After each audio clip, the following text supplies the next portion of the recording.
Dad was a man of deep faith. You know, Bill was all about faith, family, friends, and fun. When I was younger, we'd sit on the roof of our little 900 square foot house and watch football games across the street at Washington Union High School's football stadium. And then 15 years later, he's buying an NBA team in New Orleans.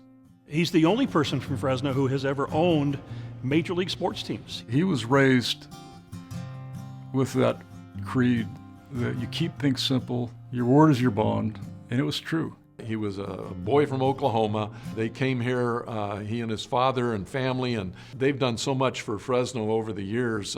It's a remarkable thing. He was one of the biggest donors of Fresno State Athletics, but he didn't want to have a box. You really didn't know all the things that he was doing to support Fresno State athletics. Large real estate projects like Copper River Ranch, they don't just happen. They're so complicated. He built a little city out here, and it's a real nice little city.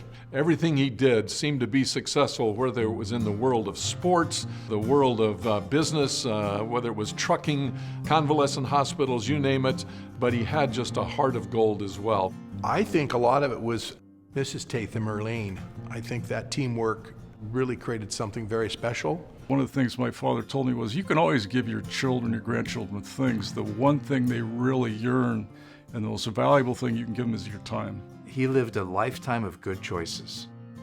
Faithful to my mother, at every football practice I ever had, not just the games, every practice. He would not skip anything at all when it came to the kids, but he'd skip business.